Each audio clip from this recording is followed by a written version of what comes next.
What's up, internet land? So, hey, I'm back. Life's just been busy and I'm still sick today, so whatever. I got stuff I gotta make, I got stuff I gotta show you, so here we are. So what today's video is going to be about is something new that I'm going to be selling in my shop, but I also want to show you how to make what I'm making yourself. So what I'm going to be selling in my shop is going to be these very limited runs of cloaked predators, because I sell the predator minis. They're doing super great, and actually an Etsy customer hit me up with a request, and I'm like, whoa, this is a genius idea. So credit to you for that, dude. What we're going to be doing here, first off, I've always been able to print stuff in clear resin, and that's where you start with these, is you do need to print those in clear resin. I'll be selling those in my shop, but the other thing that we're going to do with this is I'm going to show you how to make it. First off, you do need to make sure that the clear stays really clear so it doesn't look kind of frosted. A lot of the cloaked predator action figures, they kind of look frosted and it kind of loses the illusion. So we're going to clear coat these things with a gloss coat to make sure that they're nice and shiny and as see-through as we can possibly get these. Then what we're going to do after that is I'm going to show you a couple variations that we're going to do of like either partially cloaked to where you can have these kind of where part of them's fully painted like a regular painted mini and then part of them see-through. We're going to mimic that effect.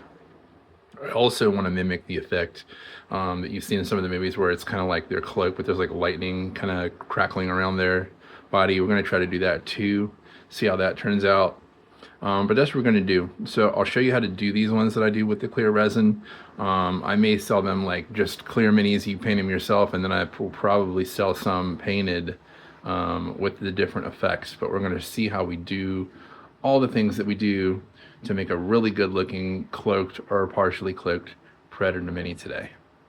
Okay, so here's where we're going to start, and let's talk about what you're going to need here. You're going to need some clear predator minis, which we have. Look at how clear they are. We're going to talk about how to get that.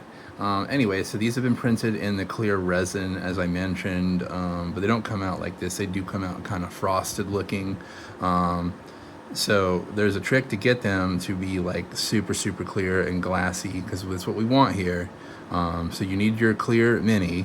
You want your base ready to go. I would say if you're going to do anything fancy or complex with the base, go ahead and do it first before you glue the mini to the base.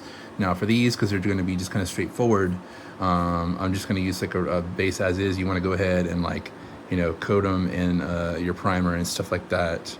Have those ready to roll. But what you'll need to do all this stuff, you'll want to, I like using this Rust-Oleum Ultra Matte. It's cheap. It does a really great job as a black primer.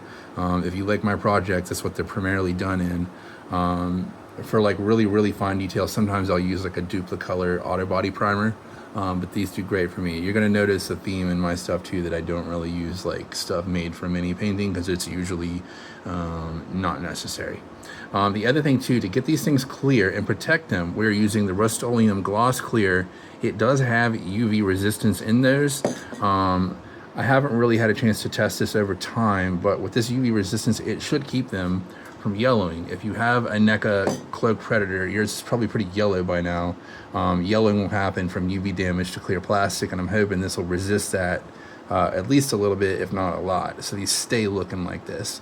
But it's important when you do these, the first step I would say is actually to hit these with the gloss clear first, because you just want to go ahead and have that as the foundation to get this super duper clear. You could kind of do it another way, but as you see, this should save you some work. Now for the stuff that's going to be painted, I'll probably do like one of these fully cloaked with some little effects on it, and then some of these I'm going to do partially cloaked. For the partially cloaked thing, what we're going to do is the stuff that needs to be painted will be uncovered and primed, but the places that need to stay see-through are going to be covered with silly putty. So what we do here, I'm gonna let these dry first because these need to, or they're dry, but they need to like fully cure. I'm gonna put silly putty where it needs to stay clear. What we're gonna do is I'm gonna hit the parts that aren't clear with black primer. Then I'm gonna actually go ahead and slap chop these, because a lot of my customers and myself a lot of times like to work off of slap chop as a base. So I'm gonna do that. So I'm gonna leave the silly putty on for the slap chopping too, because I want the clear stuff to stay untouched by any kind of paint. And basically when I peel that back, I'm gonna have parts that are ready to be painted, that are primed, slap chopped, ready for color, and then the clear will stay clear. So that's where we're gonna go with this next. So like I said, I'm gonna let these cure and get really nice and fully cured so this putty doesn't like peel off any of my gloss. I'm gonna go work on some stuff with some paint for another video, and we'll be back here in just a little bit with the next step. Okay, so I'm back for a step that I didn't anticipate I wanted to add to this video, but I did, because you probably want to base your minis, and I should probably show you how to. I want this to be a more complete tutorial, so I decided we're gonna do these cool bases too as well. That said, you know, you have to kind of do some things in a specific order to get these to be the way you want them to be. And what I had to do to get these to be the way I wanted them to be is, if you're gonna base this, you probably wanna figure out beforehand where your landscape's gonna go and when your mini goes. So one of my tricks to do that is I have like a little sponge. It's soaking in soap right now, sorry. I have a little sponge brush that was sitting here. It's a little sponge, and I put just like a little bit of titanium white on it. And what I did was I basically dipped the feet like a stamp, just a little bit, like don't go crazy. There's still some paint there, it's not gonna matter for the final product. But I basically stamped these bases, and I did that, like some of them turn out a lot more distinct than others. It's just whatever. You just need to have an approximate idea. If you're gonna put like grass terrain or rocks and stuff down, where the parts of the minis are gonna touch it, so you can base it around these, and that's actually what I'm gonna do next. I'm gonna go ahead and base one of these. I'm gonna go ahead and work on Nijor from Predator Badlands here. I just have some just plain old, I'm gonna do this kind of desert tundra looking grass. I'm gonna do it around his footprints, so it's already done. And then you can just work on painting the mini. You can go ahead and glue it down and work on painting it when you're ready. Okay, so I've got some stuff on the base here to start it as well. All I did was basically, because it's going to be kind of an Arctic-y looking base, I got the titanium white mixed with some Liquitex coarse texture medium, mix it into this paste basically. That'll be the start of the terrain before I put the plants and stuff on it. That'll take a while to kind of cure and harden. While we're doing that, now we're getting ready to start painting more stuff on the Predator. So for Nijor here, what I do basically is I take my silly putty and I break it into little balls and just kind of stick it and spread it over random spots. Do it however you want to, but I like this style here. So everything that is covered in silly putty will be clear, will stay clear, and then the stuff that's not will be black. So next we're gonna go ahead and coat the other parts with black primer and get that ready. All right, so the mini is now completely primed in black. This stuff for the base is dry. We're good to go ahead and start sticking some plants down. For that, where did they go? I'm gonna use these little tufts here, as I mentioned. They're probably gonna need a little glue assistance since this stuff is a little uneven of a terrain for it to stick. They come with this, like, I don't know, kind of a sticky tape stuff, but it doesn't bite very well, so I usually just kind of help it out with some glue. So I'll go ahead and stick that down. Next thing for this mini is I'm gonna go ahead and start smacking it with some gray dry brushing. So we'll be back with that. So here we go. We got everything with the gray. We're gonna hit it with a bigger brush with the white. Base is pretty much ready to rock here. I'll probably add some washes and stuff to kind of add some variation to the soil. So yeah, let's keep on rolling. Be careful when you're doing this step not to brush too hard and knock the putty off where it's supposed to be cloaked. And here we are. There's our second pass of the white. So now let's peel this silly putty away and see what we got. You know, there are times when it's like you have a theory and you think it's gonna work, you've never done it, and then when it works, it's still like, holy shit, it worked. Holy shit, it worked. Look at that. Look at that. See through, and then the places where you slab chop, you can paint. It worked. It worked. So what I'm gonna do, I grabbed a still from Badlands of your mid cloak, and we can see he's got this like little fire effect here. So we're gonna do that around the edges of this, and then it'll be ready. So basically what we gotta do is we gotta use some red with a white in it from my kit, and then we'll be touching it with some like yellows and then some whites in the middle of those yellows to pull that cloak off. You know, where he's about to fight deck here. Wow, it's working. This is sick. So here we are. We've added the basic colors for the paints here. There's some basic choices here. This is good for some kind of traditional grimdark colors because it's just how he is from the reference images I got from him. But just wherever it's not clear, you paint the speed paint type colors, lay that down real good. And next we need to go ahead and do some edges. We're gonna use kind of a not too thinned out white to do edges around the cloaking, and then some other places where it needs to glow, like the edge of his blade. And then there's some places of where his armor is exposed where it needs to glow red, and I have to add white first. So we're gonna do that next. So here we are, we did the little white outlines. So next we're gonna have to do some color on those to match his red.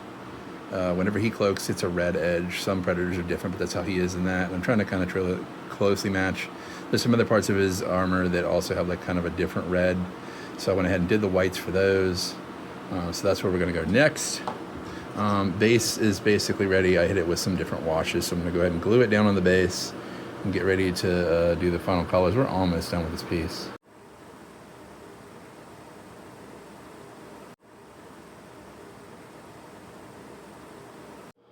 All right, and so there we have it. As I mentioned earlier, just did some white highlights like you saw in the last clip, and then added some like yellows and reds to give it that kind of red effect that he has in the movie. Yeah, really happy with how this turned out. Did a little bit of a variation of red on like the sword blade, and then like some of his energy effects on his armor, because it was like a little different in there. So we got that, but yeah, so that's how you pull off a cloaked Najor. And next we'll do a video with City Hunter, and I'll show you how to do the kind of static effect. All right, sorry for the not great image, but the next thing we're gonna do with the Predator City Hunter is we're gonna mimic the way he looked in that scene where the City Hunter is about to kill King Willie, and he hit the water, and basically like he's having some suit malfunction, so he's cloaked, but he's got that little blue lightning stuff. We're gonna do that next. So on the mani in question, we have it over here. He was just as we left off with this base. I'm using this water gel, and I'm just kind of tapping little layers. The blue goes away unless you're doing it super duper deep. I just want to make some splashy water for him to stand in. I'll kind of smack it with some white dry brushing to make some little like white caps for splashy water. But that's essentially what we're going to do, and then we'll do the effects for the static on the clear Predator. BRB. All right, so welcome back. So yeah, like I said, it's simple. It's much simpler than doing the Najor. It's not really it is screen accurate, but you know, it's not super exciting. Now, if you were happy with this, then there you go. Like, you pulled off the effect that he has in the movie. But I think for mine, I'm gonna make it just a little more exciting. I'm gonna add some splashes of blue washes, which will drop into little creases and kind of give a little more edges in some places. Not quite screen accurate, but it will be more interesting on a tabletop to look at. So I'm gonna try that just for shits and giggles, and we'll come back and see how it goes. All right, so I'm back again. Yeah, I'm really glad I trusted my instincts, because a little bit of water wash really made this more interesting. I don't feel like it deviated too much from like the movie look to it. But basically I'm gonna do a good bit more like gloss and some kind of washes on the splashy kind of puddle water down on at the base. Get that looking the way I want it to. But yeah, so that's how I would do City Hunter. It was still super fast, just a matter of the washes on top of it to make it a little better. So yeah, we'll see what that looks like when we come back. And here's the final piece now finished. Just hit it, like I said, with some washes to break up the liquid a little bit more. So yeah, that is how you do the partially cloaked and fully cloaked minis with the clear resin. Thanks for tuning in. If you have any questions, just hit me up in the comments.